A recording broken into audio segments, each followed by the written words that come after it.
갈라디아서 1장 1절부터 5절까지 말씀 신약성경 302면입니다.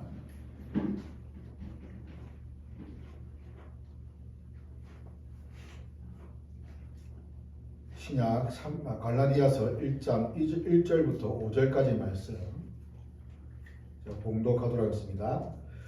사람들에게서 난 것도 아니요 사람으로 말미암은 것도 아니요 오직 예수 그리스도와 그를 죽은 자 가운데서 살리신 하나님 아버지로 말미암아 사도된 바울은 함께 있는 모든 형제와 더불어 갈라디아 여러 교회들에게 우리 하나님 아버지와 주 예수 그리스도로부터 은혜와 평강이 있기를 원하노라.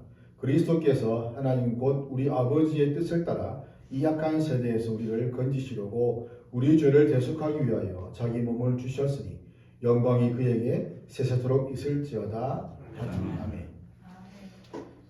한 사람이 다리를 걷다가 발을 헛디뎌서 물에 빠졌습니다. 이 사람은 수영을 하지 못하기 때문에 물에 빠지자마자 막 살아나려고 온갖 이 발버둥을 치고 자기가 할 수 있는 최대한의 노력을 다합니다. 하지만 시간이 갈수록 힘이 빠지게 되고 점점 물속으로 깔아게 되는데 그때 도착한 이 구조대원이 물속으로 뛰어들어서 그 사람을 이제 물에서 건져내게 됩니다. 이 사람이 살아난 이유는 그 사람이 열심히 헤엄을 쳐서 수영을 잘해서 노력을 해서 된 것이 아니라 그 구조대원 때문에 물속에서 나오게 된 것이죠. 자, 이것은 구조대원이 의무감과 사명감이기 때문에 그 사람을 구조한 것인데 여기에서 보면 우리가 살펴볼 것은 이 구조대원이 이 물에 빠진 사람을 사랑해서 건진 것이 아닙니다. 그냥 의무감과 해야 되는 의무감과 그리고 이 구조대원이라는 사명감 때문에 그가 물에 빠진 사람을 건져낸 겁니다. 하나님의 구원은 이 구조대원에 가진 그것과는 조금 다릅니다. 물론 하나님께서 사람에 대한 그런 의무감, 구원에 대한 의무감, 그런 것들도 어떻게 보면 있을 수 있다고 볼 수 있겠지만, 그러나 그런 의무감이 아니라 자신을 닮은 그 사람을 사랑하는 마음으로 구원하신 것이라는 거죠. 하나님의 사랑의 표현이 무엇이냐? 바로 아들을 이 땅 가운데 보내셔서 십자가에 죽게 하신 겁니다. 아들을 통한 인류의 구원이 바로 하나님의 사랑이라는 겁니다. 하지만 문제는 오늘날 그리스도인들이 이러한 하나님의 구원, 이러한 하나님의 사랑에 대해서 당연하게 여기거나 또는 가볍게 여기는 경우가 많다는 것이죠. 당연하게 여기고 가볍게 여긴다는 것은 그것에 대한 무게감이 전혀 없다는 말입니다. 가치가 없다는 말이에요. 그래서 귀하게 여기지 않는다는 말입니다. 그러니까 그들의 삶이 쉽게 흔들리고 무너지는 것을 볼 수가 있습니다. 그런데 그리스도인으로서 무게를 잡고 중심을 잡고 사는 것이 아니라 때로 세상의 소리에 여러 사람들의 말에 귀를 기울이고 거기에 또 따라가고 동조하는 그런 모습들이 나타난다는 겁니다. 구원에 합당한 그런 삶의 지식만 있고 또한 그러한 삶을 살아가는 모습들, 이 땅에서의 살아갈 모습을, 이 땅에서의 사는 그 모습이 우리는 천국에서 살아갈 그 모습으로 지금 훈련되고 연단되어지는 그런 과정에도 불구하고 그러한 삶이 없는, 그러한 지식만 있는 삶이라는 겁니다. 구원은 오직 은혜로 이루어지는 겁니다. 하나님의 그 권능의 손으로 거두신 그 은혜가 우리에게 얼마나 고마운 것인지를 알 때에만 하나님께 영광을 돌리고 감사할 수 있는 거죠. 그리고 그런 마음을 가지고서 이 땅 가운데 말씀에 순종하는 삶이 바로 구원받은 자의 삶이라고 할 수 있습니다. 더 나아가서 구원받은 자의 삶의 목적은 하나님의 영광입니다.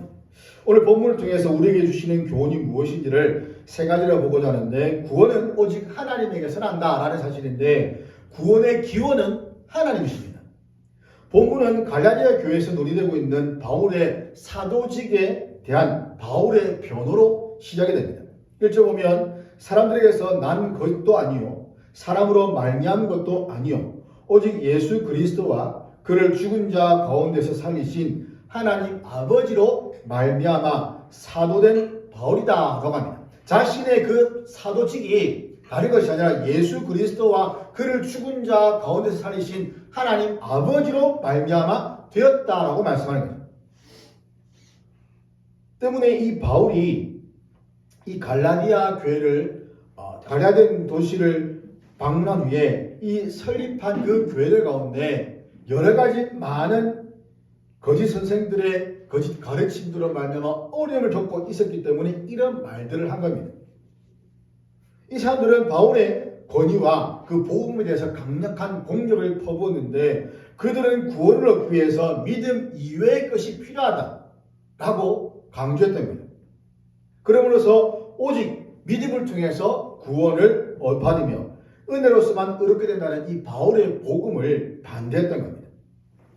대놓고 반대하기보다는 거기에다가 한 가지를 살짝 덧붙여서 반대를 했던 거예요.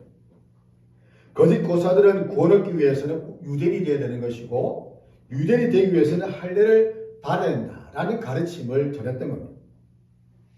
이들이 강조한 할례를 받아야만 구원을 받는다는 주장, 사도행전 15장 1절 보면 나오는 주장인데 이것은 복음의 본질을 훼손하는 겁니다. 이런 잘못된 가르침으로 해서 이방 그리스도인들이 이 바울의 가르침에 대해서 혼란스러웠던 거죠. 분명히 믿음으로 구원받는 우리는 바울에게 배웠는데 또 바울이 떠난 뒤에 다른 교사들이 들어와서 하는 말이 믿음도 좋지만 믿음과 더불어서 어떤 행위나 어떤 일들을 해야만 즉 너희들이 유대인이 되어야 되는데 유대인 되기 위해서는 할례를 받아야 되고 그런 것들이 더해져야만 너희들이 완벽한 구원을 이룰 수 있다는 그런 가르침을 했던 거죠. 그래서 바울이 예루살렘 회의에 참석을 했을 때에 사도들이 모여서 이 이방 그리스도인들에게 금기할 것을 4가지를 정했습니다. 우상의 더러운 것과 음행과 목매어 죽인 것과 피를 멀리하는 것. 이 4가지의 금기사항을 강조하면서 이 할례라는 그 머리에서 벗어나도록 했던 거죠. 이렇게 구원에 대한 거짓 주장을 하는 자들이 바울의 사도직에 대해서 의심을 하기 시작했고 즉 예수의 제자, 예수님이 직접 선택한 그 12제자가 아닌 바울이 어떻게 그 사도라고 불릴 수가 있느냐, 어떻게 사도가 될 수 있느냐, 도대체 이 바울이 누구냐는 겁니다. 그러면서 조선한 말투로 반문했던 거죠. 물론 바울은 12제자 중에 한 명이 아닙니다. 때문에 그 누구에게도 권위를 부여받았는가 하는 의문이 생길 수 있는 거죠. 그러면서 그 바울은 단지 자칭 사도라고 불리는 사기꾼에 불과하다라는 의문을 제기하고 그런 의혹들을 제기했던 겁니다. 바울은 이 2가지의 날카로운 공격의 위험을 직시했고 그들을 대적하기 위해서 강하게 부정한 바로 그 치고를 스스로 주장하는 겁니다. 그래서 1절에 나온 것처럼 예수 그리스도와 하나님 아버지를 말미암아 사도된 바울이다 라고 기록한 겁니다. 바울은 예수 그리스도의 사도였습니다. 다메섹 도상에서 부활하신 예수님을 직접 만났고 주님은 그를 유대인이 아니라 이방인의 사도로 보냄을 받은 그런 사도로 세우신 거죠.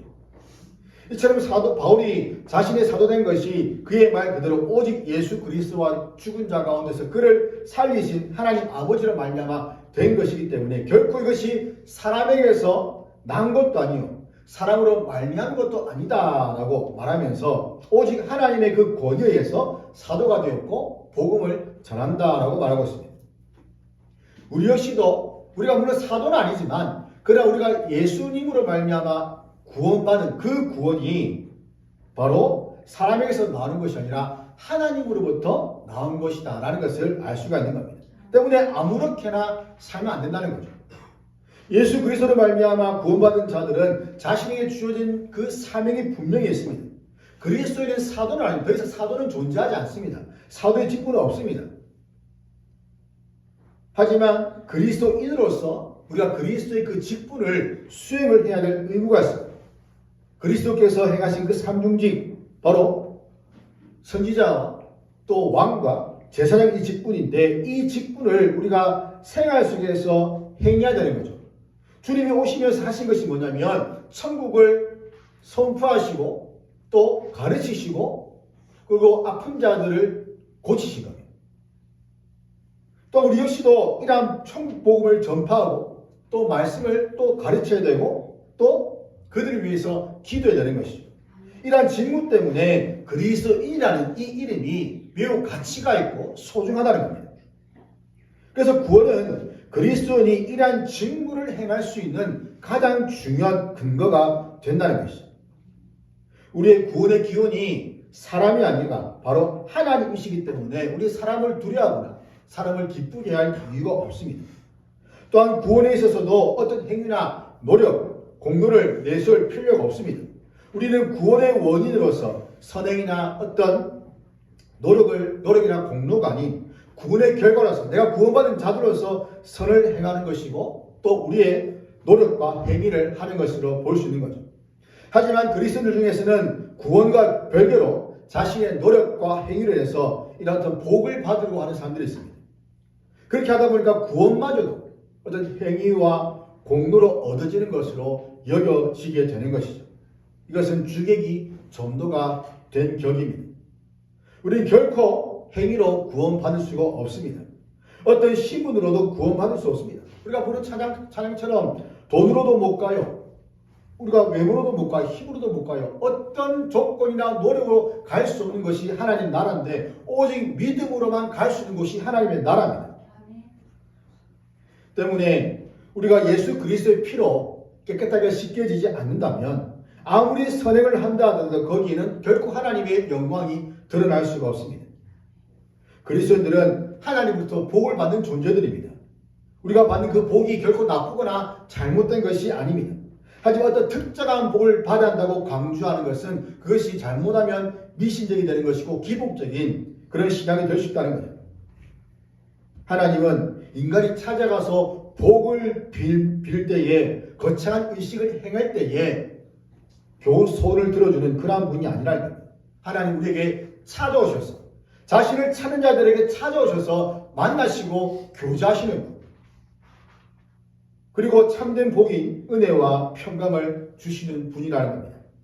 은혜는 자격이 없는 자들에게 구원을 주시는 하나님의 사랑을 말합니다. 정말 가치 없는 존재임에도 불구하고 하나님이 우리에게 주신 그 선물, 그래서 그 은혜는 우리가 죄 용서를 받았다는 것을 의미하는 거죠. 은혜는 행위나 우리 안에 어떤 선행으로도 얻을 수가 없습니다. 오직 그리스도의 신실하신 구속 행위에 의해서 아무런 자격이 없는 자들에게 주어지는, 값없이 주어지는 호의라는 거죠. 때문에 성도들은 이런 은혜를 통해서 평강의 삶을 살아야 됩니다. 평강이 무엇인가? 예수님의 오심으로서 온 세상이 누리게 되는 복된 상태를 가리키는데 이것은 어떤 외형적인 것도 있겠지만 그러나 우리의 내면의 상태를 말하는 거죠. 외부적인 상황이 평안하지 못한다 할지라도 주님의 그 평안을 해서 마음의 평강을 누리는 겁니다. 참된 평강은 세상이 아니라 바로 주님이 주시는 거죠. 그래서 세상이 알지 못하는 평안을 내가 너희들에게 주겠다라고 주님은 말씀하시는 겁니다.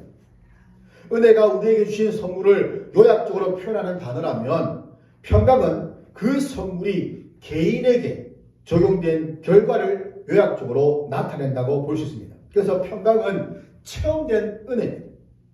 평강은 죄의 사함을 통해서 깨끗하게 씻긴 그 고유한 양심과 그리스도 안에서 무한한 자유를 누릴 수 있게 되는 것에 대한 충만한 기쁨으로 이루어지는 거죠. 그래서 진정한 평강은 하나님과의 올바른 교제를 통해서 관계를 통해서만 얻을 수가 있다는 것을 성경은 말씀하는 겁니다. 한 사람이 큰 빚을 지고 살았습니다.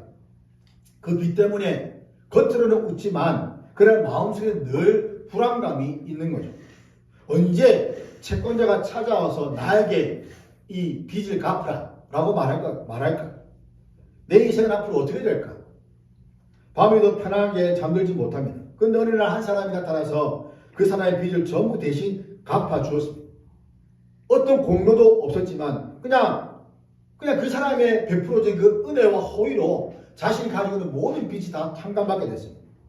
그날 밤 이후로 오랜만에 깊은 잠을 자게 됩니다.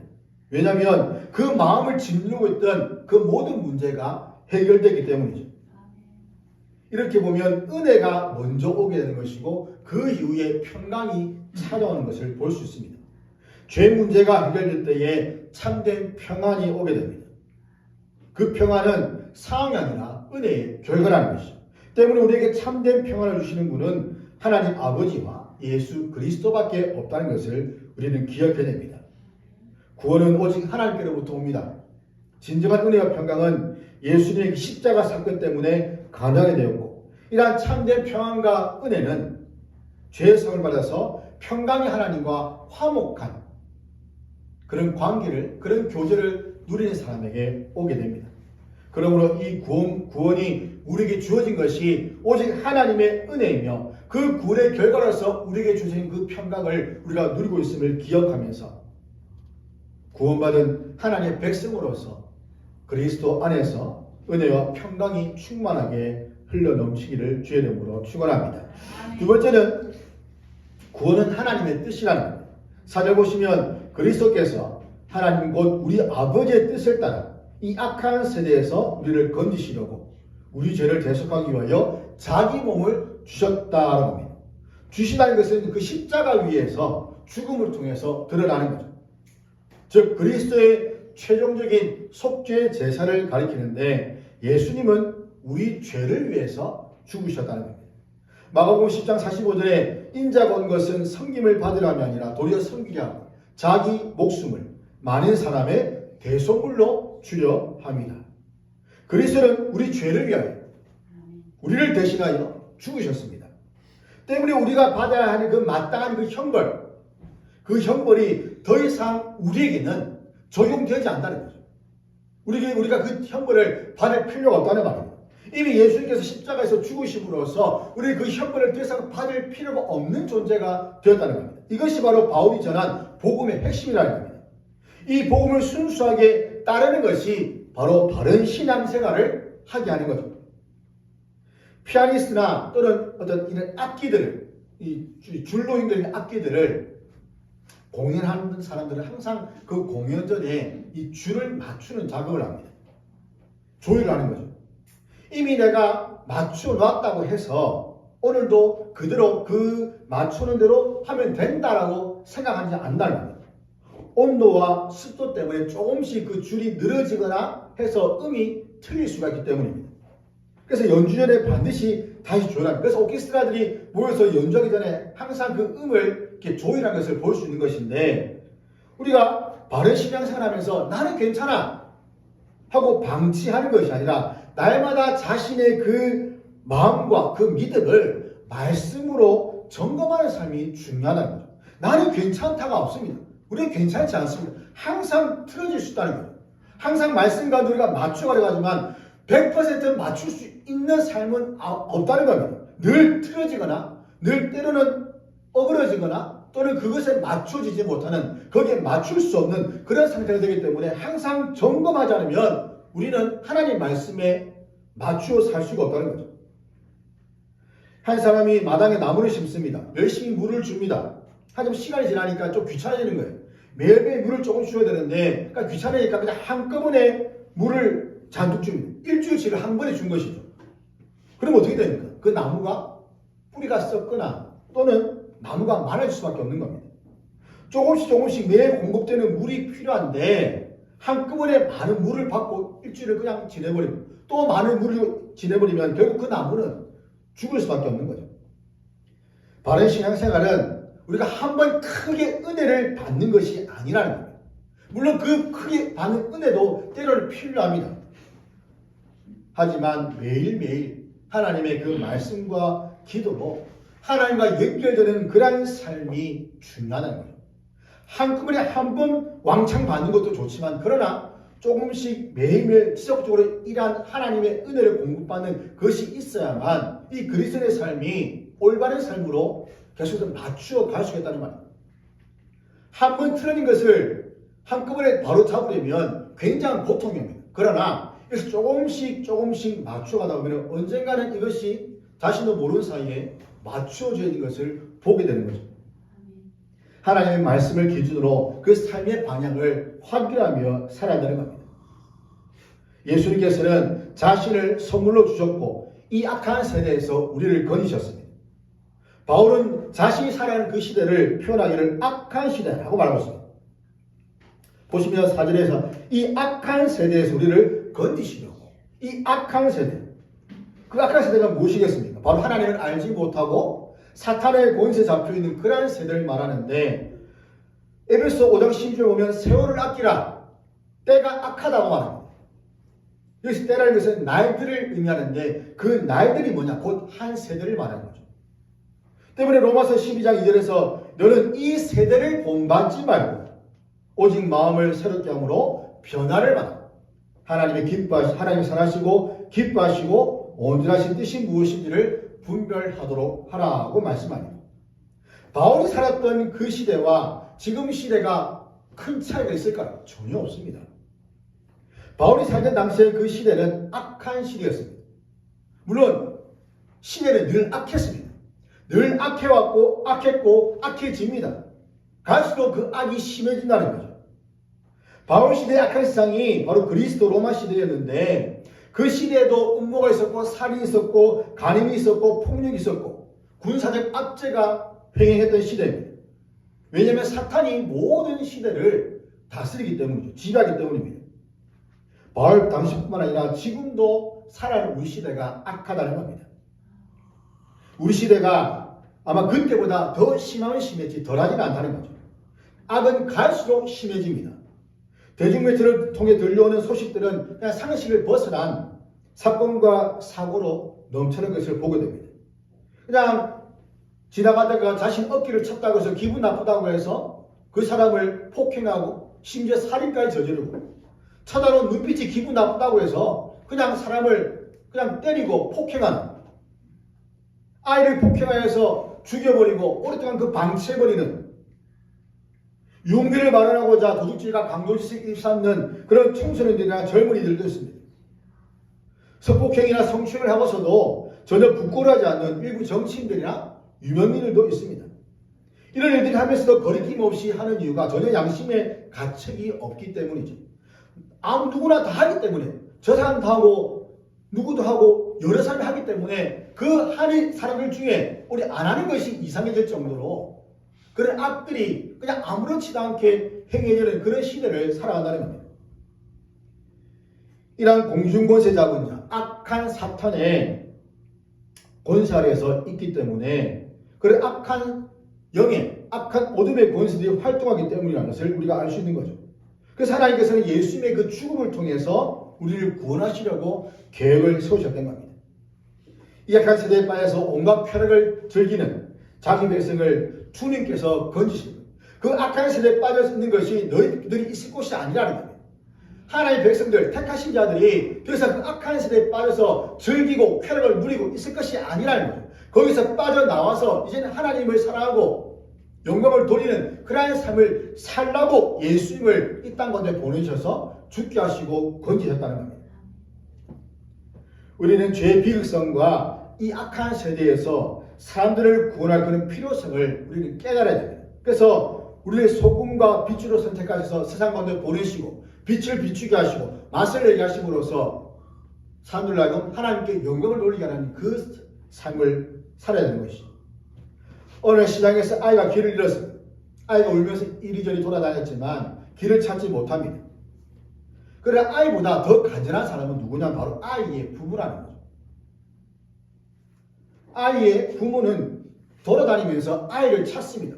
소리를 지르면서 아이의 이름을 부르면서 지나간 사람 붙잡고 아이를 봤냐고 물으면서 이 아이를 찾기 위해서 엄청난 시간과 노력을 투자하는 거죠. 지금도 보시면 아이를 찾는다고 현수막 붙여놓고 전단지를 돌리는 정말 아이 그 20몇 년 전에 잃어버린 아이를 지금도 찾고 있는 부모들이 있습니다. 생사를 확인할 수 없기 때문이죠. 살아있다는 그 마음을 가지고 아이를 찾는 겁니다. 그리고 그 아이를 찾을 때 어떻게 되겠습니까? 아이를 품 안에 품고 눈물을 흘리면서 정말 기뻐하겠죠. 이 아이를 찾는 것이 아이의 능력 때문이 아니라는 겁니다. 부모가 의지를 가지고 뜻을 가지고 아이를 찾기 위해서 노력했기 때문에 아이를 찾게 되는 겁니다. 무슨 말인가 하면 구원은 하나님이 먼저 원하신 일이라는 거죠. 내가 구원받기 위해서 노력하는 것이 아니라 하나님이 구원하고자 하는 그런 뜻과 의지를 가지고 계셨기 때문에 우리를 구원하셨다는 말입니다. 잃어버린 자를 찾기로 뜻하셨기 때문에 우리가 하나님을 찾기보다는 그러나 하나님 먼저 우리를 찾아오셔서 우리를 먼저 구원하셨다는 말씀입니다. 주님께서 말씀하십니다. 내가 곧 길이요 진리요 생명이니 나로 말미암은 자는 아버지께로 올 자가 없다. 주님을 통해서만 아버지께로 갈 수 있는 겁니다. 때문에 말씀을 전파하고 때를 얻든지 못 얻든지 항상 힘쓰라는 이 바울의 말씀을 우리는 기억해야 됩니다.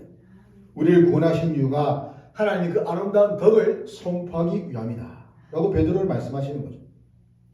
또한 우리는 구원받은 자들로서 하나님의 뜻이 무엇인지를 알고 순종해야 됩니다. 하나님의 뜻은 무엇인가 하면 데살로니가전서 4장 3절 나오는 것처럼 우리의 거룩함입니다. 하나님의 뜻은 이것이 너희의 거룩함입니다. 어떻게 거룩하게 되는가? 디모데전서 4장 5절 나오는 것처럼 하나님의 말씀과 기도로 거룩하여 집니다. 우리의 구원을 위한 하나님의 뜻은 구원하신 자들을 하나님 자신처럼 거룩하게 하시는 겁니다. 내가 거룩하니 너희도 거룩하라. 이처럼 구원은 우리에게 어떤 행위에 있는 것이 아니라 바로 그리스도께서 이루신 사역에 있음을 보면서 우리는 어떤 구원받을 자격도 없고 성취할 수도 없다는 것을 깨닫고 겸손히 그 주시는 그 구원의 은혜를 기쁨과 감사함으로 받는 것이죠. 이러한 하나님의 뜻을 우리가 잘 깨달아서 우리의 구원을 이루시는 하나님께 감사하고 또한 이 땅 가운데 살아가는 우리를 향한 그 하나님의 뜻, 거룩하여지는 하나님 말씀과 기도로 거룩해지기를 원하시는 그 아버지의 뜻을 따라 순종하며 살아가는 모두가 되기를 주의 이름으로 축원합니다. 세 번째는 구원은 삼위일체 하나님의 영광을 드러낸다. 5절에 보면 영광이 그에게 세세토록 있을지어다. 구원의 궁극적인 목적은 언제나 주님께 기쁨이 되는 것이고 그리고 하나님의 영광을 위한 겁니다. 주님을 영원하게 하지 못한다면 그것만큼 불행한 인생은 없습니다. 내 삶이 살아가는 가운데 그냥 내가 즐겁고 내가 기쁘고 내가 행복하는 모든 것이 자신에게 초점이 맞춰지는 그런 삶이라면 이 땅 가운데서는 행복하고 즐거울지 모르겠지만 그러나 그 삶의 궁극적인 그 삶의 목적을 볼 때에는 굉장히 불행하다는 거죠. 주님의 기쁨이 되지 못하고 오히려 근심거리가 되고 있지 않은지를 우리는 보아야 됩니다. 나의 모든 말과 행동이 하나님의 영광을 가리는 것인지 아닌지를 살펴보라는 말이죠. 하나님이 어렵게 하는 것이야말로 우리가 하나님을 위해서 할 수 있는 가장 큰 일입니다. 그래서 우리의 모든 삶의 목적, 삶과 주의 목적은 항상 하나님을 영화롭게 하는 겁니다. 그래서 로마서 14장 8절 보면 우리가 살아도 주를 위하여 살고 죽어도 주를 위하여 죽나니 그러므로 사나 죽으나 우리가 주의 것이다 라고 말씀합니다. 또한 고린도서 10장 31절에 너희가 먹든지 마시든지 무엇을 하든지 다 주의 영광을 위하여 하라는 말씀. 우리는 사나 죽으나 모든 것이 하나님의 영광을 위하여 것이 되어야 됩니다. 내가 주님의 기쁨이 되는지 근심거리가 되는지 주님의 영광롭게 하는지 주님의 영광을 가리는지를 살펴보십시오. 하나님이 영광롭게 하는 것이야말로 우리가 하나님을 위해서 마땅히 해야 할 일임을 기억해야 됩니다.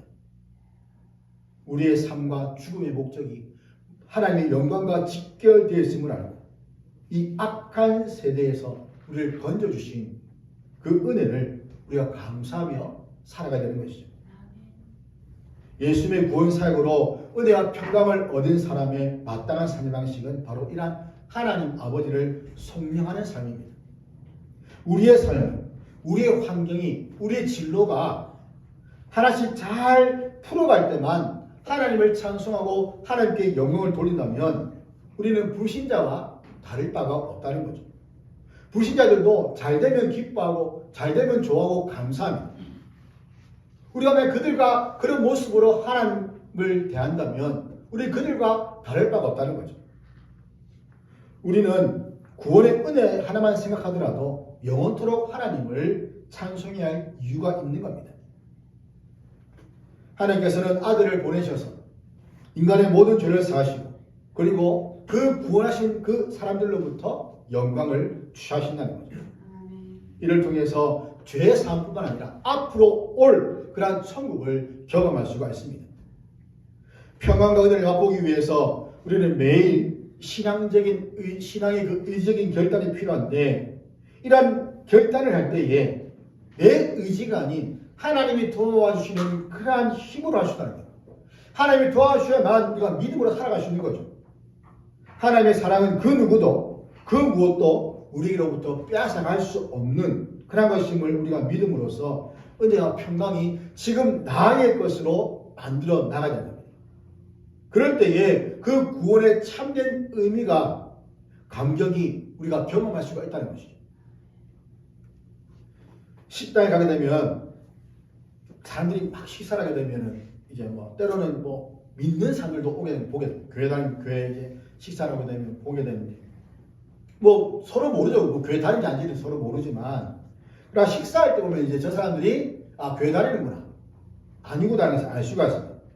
또 호칭도 보면 이제 뭐 집사님, 권사님에서 여러 가지 대화를 하는 거 보게 되는데 기도할 때에 뭐 대표 기도를 하게 되면 큰 소리로 하는 분들이 계십니다.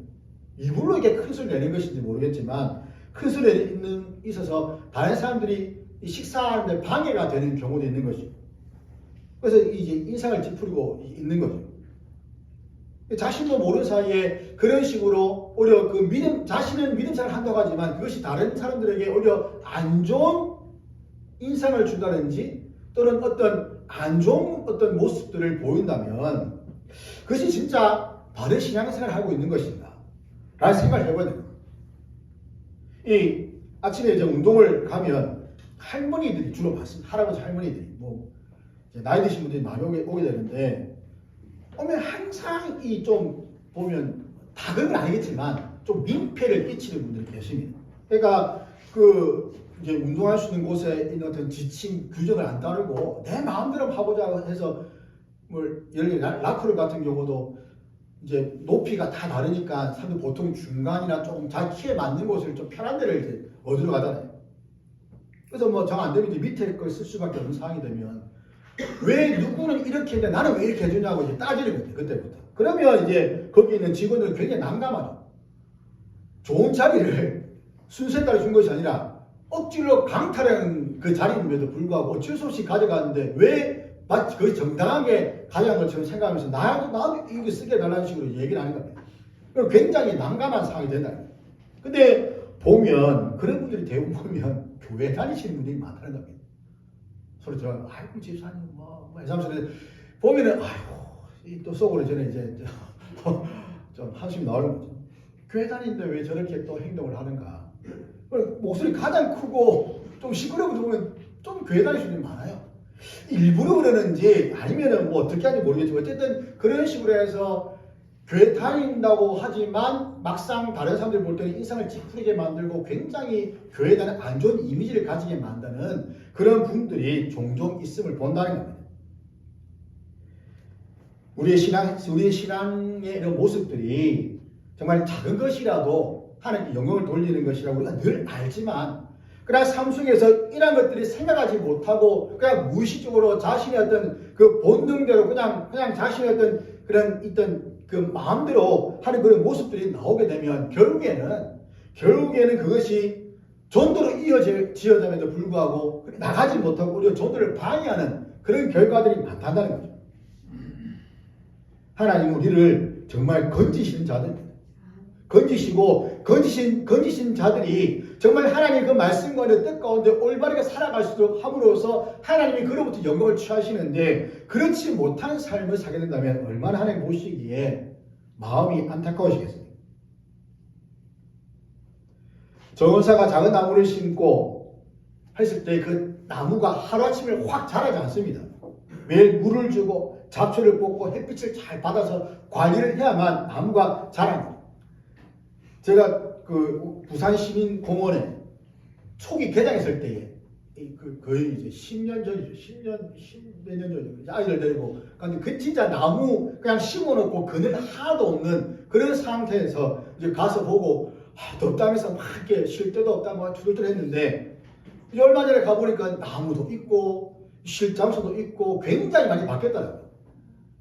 그러니까 처음 갔을 때 볼 때는 정말 이게 뭐 하냐고 불평이 나오셨겠지만 시간이 흐름에 따라서 그 변화된 모습, 나무가 자라고 울창한 어떤 게 가지가 있는 것을 보니까 굉장히 좋아 보이더라고요. 그러니까 하루아침에 나무가 자라거나 어떤 큰 일이 벌어지는 것은 아니라는 겁니다. 처음에는 변화가 없지만 시간이 지나면 나무가 조금씩 자라듯이 그리스도의 삶도 물론 하루아침에 완성되는 것은 아니라는 겁니다. 조금씩 은혜를 받는 중에 자라가는 삶, 하나님 주신 그 지속적인 은혜에 따라서 그리스도인이 그 장성한 분량까지 자라가는 그 과정이 반드시 있다는 거예요. 그 과정 가운데 우리에게 나타나는 그런 죄의 본성들, 죄의 어떤 모습들이 나타나고 드러나면서 거기에 깎이게 되는 것이고, 거기에서 우리가 경험성이 꺾이게 되는 것이지 하루아침에 한순간에 되는 것이 아니라는 거죠. 아이들 자라는 것도 마찬가지입니다. 왜 이렇게 못하냐고, 물론 저도 막 이렇게 혼을 내지만 못할 수밖에 없는 그런 지금 때를 지나간다는 거예요. 우리는 이러한 과정을 통해서 하나님의 백성의 삶이 무엇인가를 알게 되는 것이고, 하나님의 백성다운 삶을 배워 나간다는 겁니다. 때문에 우리가 자녀의 권세와 권리만 추구할 것이 아니라 의무와 책임도 함께 감당을 해야 한다는 거죠. 우리는 한 사람으로서 하나님 나라의 시민권을 받는 자들입니다. 그러면 이제는 그 시민권을 가진 자들로서 하나님 나라의 백성으로서 그 말씀에 순종하는 삶, 하나님 나라의 백성으로서 말씀을 지키는 삶을 살아야 되는 겁니다. 국적을 새롭게 취득하게 되면 그 신분이 바뀌잖아요. 그러면 그 바뀐 신분으로서 그 나라의 백성답게 그 나라의 법에 따라서 사는 것이 마땅한 일입니다. 시민권, 그것은 종이 한 장이지만 그 종이 한 장이 그 삶 전체를 바꾼다는 거죠. 때문에 우리는 그리스도로서 하나님 나라의 시민이기 때문에 그 삶의 기준이 이제는 완전히 바뀌어야 되는 거예요. 그리스도의 그 삶에서 세상의 향기, 이제 살던 그 세상의 향기가 아니라 그리스도의 향기가 나타내는 것이고, 그리스도의 그 보혈의 향기가 나타나야 되는 것이죠. 그 향기를 통해서 산자와 죽은 자를 구분할 수가 있는 겁니다. 한 방에 두 가지 냄새가 있는데, 하나는 썩는 냄새, 하나는 향기로운 냄새. 그러면 어디로 가겠습니까, 사람들이? 당연히 향기로운 곳으로 갈 수밖에 없는 겁니다. 냄새나는 곳은 피하게 되는 거죠. 냄새는 보이지 않지만 사람들의 행동을 바꾸는 겁니다. 그리스도의 향기는 자기를 위한 것이 아니라 다른 사람을 위한 것이 되는 겁니다. 보이지 않는 곳에서 향기를 내는 삶이 중요합니다. 우리의 삶도 어떤 향기를 내는지를 중요합니다. 죄의 삶은 악취를 내고 거룩한 삶은 향기가 됩니다. 우리는 지금 어떤 향기를 내고 있습니까? 구원받은 자로서 그리스도의 향기가 나고 있습니까? 그리스도께서 흘리신 그 생명을 구원하신 그 피의 향기가 나고 있습니까? 로마서 11장 36절에 만물이 주에게서 나오고 주로 말미암고 주에게로 돌아갑니다. 영광이 그에게 세세히 있을지어다 라고 고백합니다. 이런 고백이 구원받은 자들의 고백이 되어야 됩니다. 우리의 모든 것들은 다 주님께로부터 나온 겁니다. 때문에 우리는 주님을 찬양하고 주님을 영화롭게 해야 됩니다. 구원은 우리의 힘으로는 결코 이룰 수가 없습니다. 때문에 중보자가 필요합니다. 그 중보자는 참 인간이시고 의로우신 분이시지만 동시에 참 하나님이시고 모든 피조물보다 능력이 뛰어난 분이십니다. 구원은 하나님께로 나는 것이고 하나님의 뜻이며 하나님 자신의 영광을 위해서 이루어 가십니다. 우리를 위해서 죽으신 그 하나님의 그 아들의 놀라운 은혜와 사랑과 자비와 긍휼을 기억을 해야 됩니다. 그래서 내가 받은 이 구원의 의미, 이것을 잘 깨달아서 하나님의 뜻을 이루면서 하나님께 영광을 돌리는 복된 성도들 되기를 주의 이름으로 축원합니다.